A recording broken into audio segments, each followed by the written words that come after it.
So again, to be clear, Punnett Squares are tools to help us look at ratios. Ratios are related to fractions, which are related to percentages, which are related to decimals. If I write 1 to 2, that's the same as saying 1/2, which is the same as saying 50%, which is the same as saying 0.5. If you don't remember that math, you need to go back and review. I believe Ms. Simpson said she covered it. All right, so that being said, let's take a look at what just one quick example out of this homework. And what are you looking to on this page to really understand? So right here, you know that every time you put a little b, and by the way, we use this recessive genotype, right? Homozygous recessive. We use it to do what's called a test cross, right? What you have to try to separate in your mind is what is it that we see and the stuff that the genotype that you only know after testing in a molecular lab, right? The stuff you see is what you see with your eyes. Remember what Mendel did in the monastery in Austria. He grew peas, and he looked. Were they yellow or were they green? Were they wrinkled or were they smooth? Were they tall or were they short? He looked, right? He saw, he touched, he observed, he recorded, he calculated. So what we see, we call the phenotype. So he had a problem. You have the same problem, though I fear that a lot of you don't understand that you have this problem. Let's do something here on the side, and we'll see test crosses in a minute. If I have a black guinea pig, I may draw it. I'm just going to draw, you know what, I'm going to save myself the trouble of trying to draw it. I'm just going to draw a little square. If I have this black guinea pig, okay, and I cross it with another black guinea pig, right? I put them together, they have babies. Their babies come out, and they turn out to be black. There's four black kids, 4 black babies, 4 black guinea pigs. Okay? So there they are. 4 black guinea pigs. Does that mean they're homozygous dominant? Does that mean are they dominant? Are there recessive genes in there anywhere? Does that tell me? There can be. We don't know. There can be. We just don't know. So Mendel was like, okay, well, how do I figure this out? I know there's this thing. He doesn't know anything about genes, right? Nobody knew anything about DNA at that time.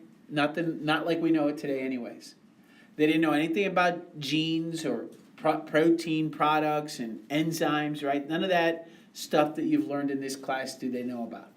So Mendel's sitting there going, there's some piece, there's some particle, there's some information going from parent to child.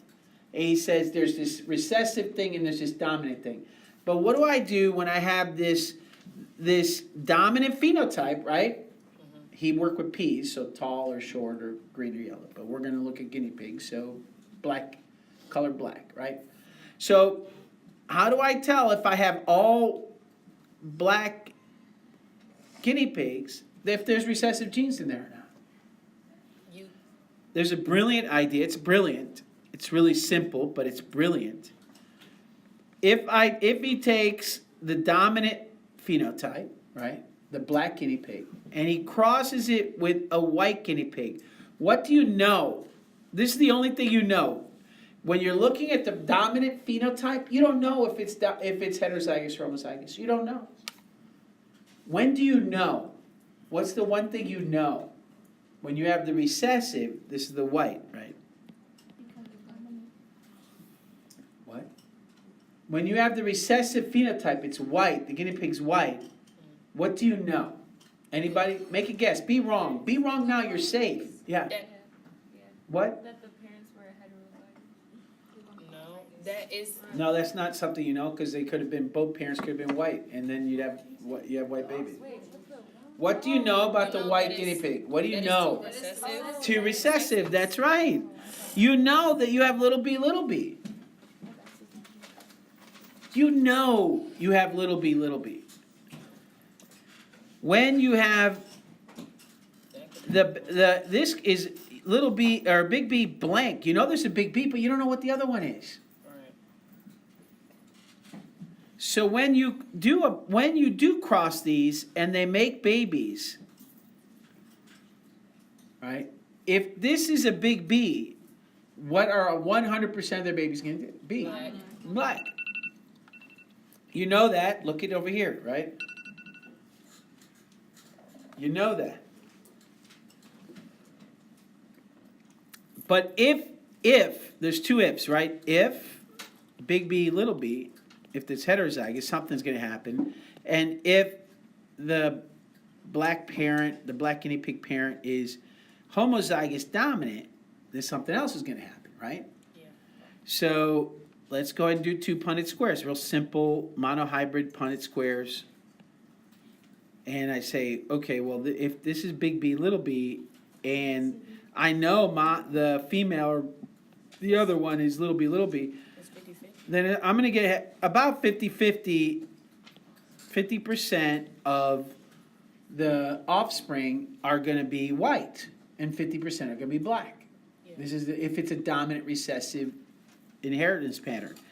However, if the parent, I know what the white guinea pig is, right? Little b, but the black guinea pig, I'm not sure. So that's why we're doing ifs, right? If the black guinea pig is dominant, then what 100% of the offspring will be black guinea pigs. So the parent was B.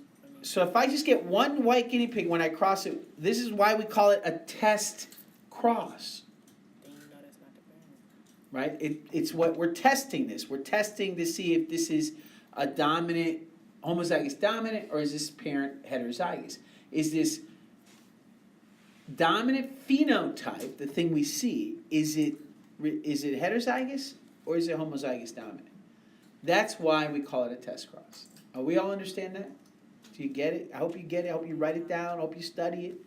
It's going to be on the test, on the exam next week. So as you're doing this homework, this is supposed to get you ready for understanding that you have to be able to do some kind of test to see when you have this parent. You don't see, there's nobody walks around with their genotype on their skin like you see here, right? That's not what happens. You have to do test cross, and by the way, randomly, you could get all black children or all black guinea pigs, right? Even though they might be heterozygous. Do you understand that, right? These are predictions. These are, on average, this is what comes out. If I tell you you're going to flip a coin, what are the odds of getting heads? 50%. So that means every time I flip the coin, every other time it's going to be heads. Is that what happens? No. Can you get heads 10 times in a row? No. It can happen. Yeah. It happens, yeah. Yeah, I mean, it's unlikely, but it's possible. You can get heads 100 times in a row. That happens too. But if you flip a coin, assuming there's a head and a tail, 10,000 or 100,000 times, infinite number of times, then 50% of the time it's going to be heads and 50% of the time it's going to be on average. Does that make sense? Yeah. The more you flip it, the closer you get to 50%. So that's, you have to understand that if you have a child or two parents that are black guinea pigs, you can end up with all black guinea pigs 100, 200 times. But after 10,000 crosses, if you just get one white, all you need is one white guinea pig from those two parents to know that there's a recessive gene in there. Does that make sense? Yeah. So that's why, by the way, that's why Mendel's work with peas was so outstanding. He collected thousands of progeny. That's the great thing about peas, right? When a pea plant grows up, it has all these pea pods. All those pea pods, there's thousands of pea pods. That man sat there and I don't know, have you ever seen someone shuck peas before? Yeah. I mean, it's kind of cool. My grandmother used to do it in the kitchen, and she would sit there and do that. That guy sat there and did that. I mean, probably did it for the monastery's dinner, right? Because that's how they used to. They couldn't buy canned peas, right? So they sat there and chucked the peas. But that guy sat there and counted. Okay, this is green and smooth. This is green and smooth, and then tallied it on it. And you guys complain about boring work. That guy did that for thousands and thousands of progeny. So that's why his work was so outstanding. And that's why it worked. Because randomly, number one, the traits he picked, the plants he picked, the species he picked, the traits he picked were all dominant recessive. He got very lucky, because if he would have codominant or incomplete dominance, his numbers wouldn't have worked. And then the other thing that he got lucky with is that he counted so many. And that probably wasn't luck. He probably knew he had to do a lot of them in order to make something, a pattern show up. He was looking for a pattern, right? We all got this so far? Okay, so you should be able to do the rest of these genotypes and phenotype frequencies. What do they mean by frequencies? Percent or ratios. How often does it happen? 1 out of 10, right? 1 out of 10. 1 out of 10 happens, that's out of 10 times, it happens once. That's frequency. Does that make sense? Yep. Okay. Now let's look at there. Yeah, they look like exponents, don't they? So with alleles that are not completely dominant, right? Then we talked about those already, right? Incomplete dominance means you have blending, right? And codominance means you see both of them. If you look up what a roan is, they use the word roan, you'll see they're part brown, part white. The typical, you know what they look like. Gateway Computers has that pattern. They used to have it anyways on their boxes. Roans are mixed of the two colors, but they're not quite spotted. But the pattern is you have one part white, one part brown or red. And of course, flowers are the easiest ones to talk about incomplete dominance. So instead, when we're writing dominant recessive, what do we write? We write big R or little r. Little r is recessive and big R is dominant, right? But when you're talking about incomplete dominance or we talk about codominance, what we do is we say C and then big R for red and C big W for white. Why? Because you're not going to get either red or white if you get heterozygous, right? So if you get CRR, I should make sure it looks like an exponent, CR, then that equals red. And if you get CW, that equals white. And that's right, you got it. And if you see CW, it's pink. So we all understand that, right? It seems like everybody gets it. So if you know, this is because this is incomplete dominance. All right. Now, if we're talking about codominance, we use a similar pattern, right? CW is what? Roan, which is now it's both. That's right.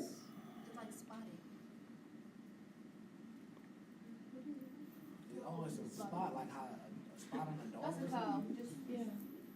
Like a Dalmatian dog or something? Right, that looks nice. It's okay. I look like the United States. You guys pick on me so much. It do look like it.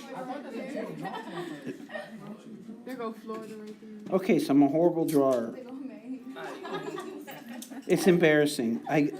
Yet you don't have to laugh at me. I'm trying to find brown, but it's not working very well. You take all that time to try to color. Gotta draw a spot. So in a row, I'm trying to help you, but it's okay. So a CRCW has both brown and white on its on its hide. And this brown and white is called a roan. It's different from this, isn't it? Here, red, white, and then you had a third color, pink. Here it's red, white, and then the roan is both. So that's the difference between codominance and incomplete dominance. With codominance, you get both. In incomplete dominance, you get a mixture. You have a completely different color. It don't show in the genotype, it's showing the phenotype. Both, they do show in the genotype and the phenotype. They show up. In the genotype, you have this represents, C big W here represents a version of the gene that gives you white color. CR is a version of the same gene that gives you brown color. If you have one from mom and one from dad, a CW from mom and a CR from dad, then you're going to end up with white and brown spots if you are heterozygous. If both your parents had CR, if both your genes are CR, then you end up as a red cow. If both your genes are CW, then you end up as a white cow. If you get one red and one white from your parent, then not pink, you're going to be a roan. So you call it roan. No, now pink is not roan. Roan means you're both colors. You're both. This is an example of incomplete dominance. So I just say, so don't say pink, say roan. No, my God, no. That's This the is outcome. incomplete dominance, Okay. right? This one is codominance. Two different ways of inheriting inheriting genetic information.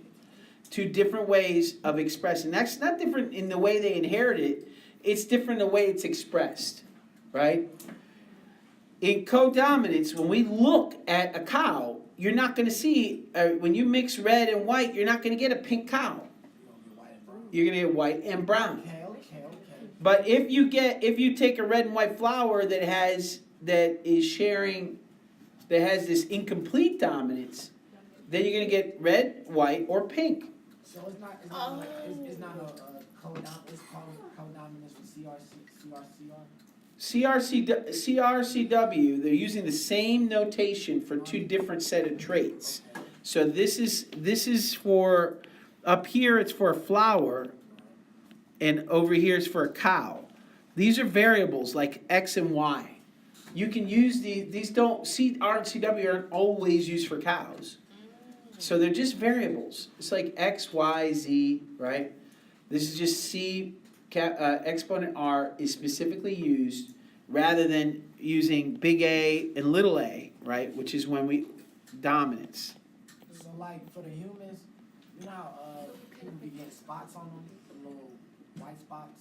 That's different. That's a whole nother discussion. But yeah, everybody always brings that up. That that thing that they say Michael Jackson had, where you start to lose pigmentation in certain parts of your body. I thought he bleached He himself. Yeah, he did.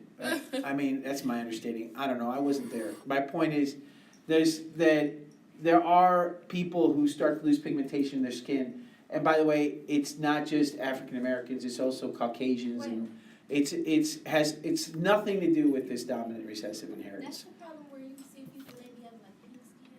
Yes, Yeah, that's part of it. yes. It's not. It has nothing to do with this I kind of. thought that was that one disease. Wow. Let's not. Why are we continuing with this? It's not. It has nothing to do with this. Okay.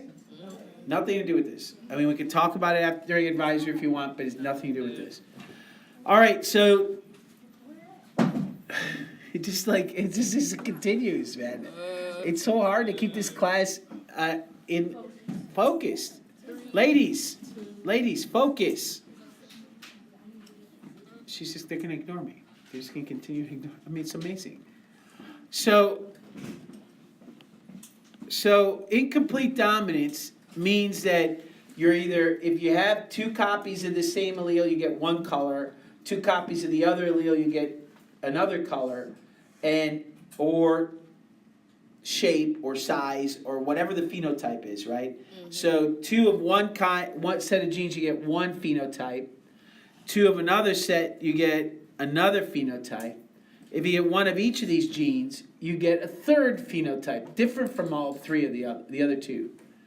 Where in codominance, you have, if you get two of the same kind of genotype, then you have one phenotype, right? In this case, it would be a red cow.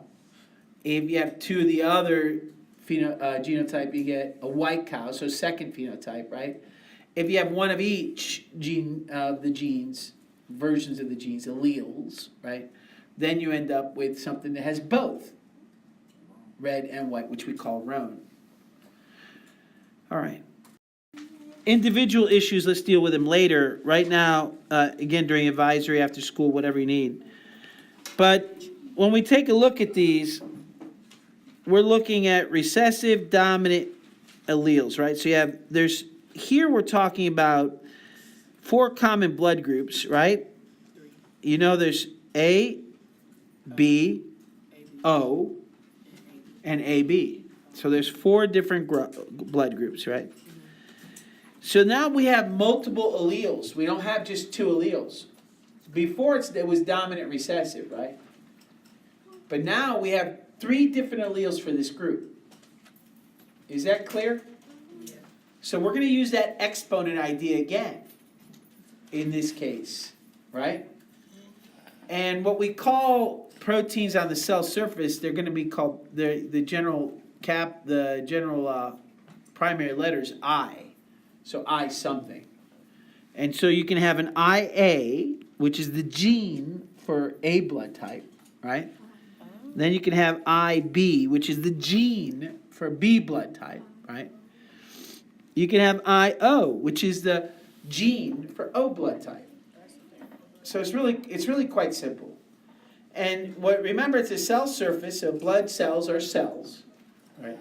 On the surface, A blood type has a specific shape. B blood type has a different shape. Okay? And O blood type has no shape. There's nothing on the cell, nothing that's recognizable like a by protein? white blood cells. These are proteins, yes, glycoproteins, probably, I'm not sure. Do we all understand that? All right, so when we look at O, the only way you're going to get O on the surface is if you have nothing, you have the gene for IO. So IO means that the cell surface protein, for whatever reason, isn't showing up or is not recognized by the immune system. So if you have 2 copies of IO, what are you? O blood type. If you have a copy of A and a copy of O, what are you? A, If you have a copy of B and a copy of O, what are you? B, And if you have a copy of A and a copy of B, AB. now you understand that if you have 2 copies of A, you're A, right? If you have 2 copies of B, you're B, right? Yes. I don't have to do that for you. All right.